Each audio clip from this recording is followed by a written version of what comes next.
My crack addict uncle. I grew up in the hood with my great aunt.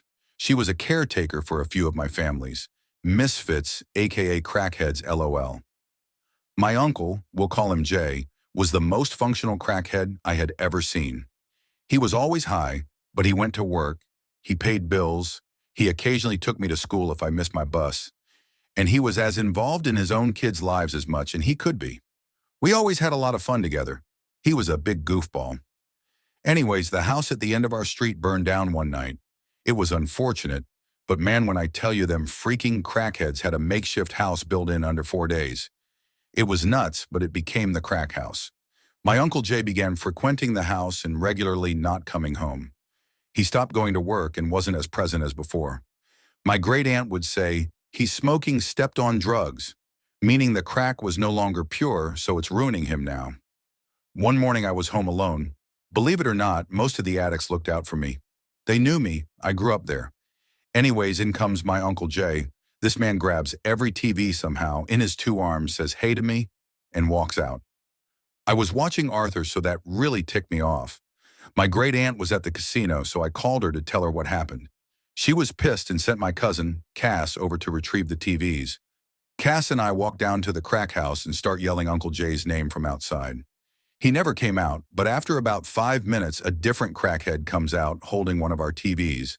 He says, "I'm sorry, insert child nickname I cannot give to the world." Cass asked the man, "Where's my Uncle Jay?"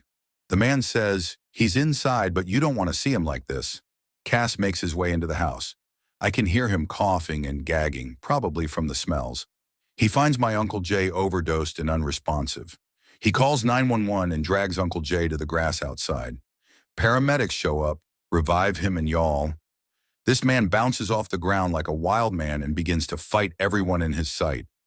It was so crazy. He was mad they ruined his high. Meanwhile, I'm still mad I missed Arthur. So as he's running, I trip him so they can hold him down. Mind you, I'm standing there halfway holding a TV up with my body lol.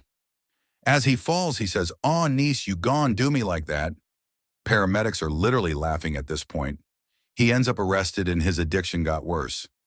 I didn't see him for literally 12 years after that day, and I always assumed he hated me because, well, I tripped him and told on him about the TVs. So fast forward 12 years later, I'm bar hopping with friends in the downtown area. I hear somebody yelling my name and my heart sank. I knew it was him, LOL. I literally try to keep walking as if I don't hear it. He runs to catch me and hugs me before I had the chance to stop it. I could tell he was still heavily using drugs.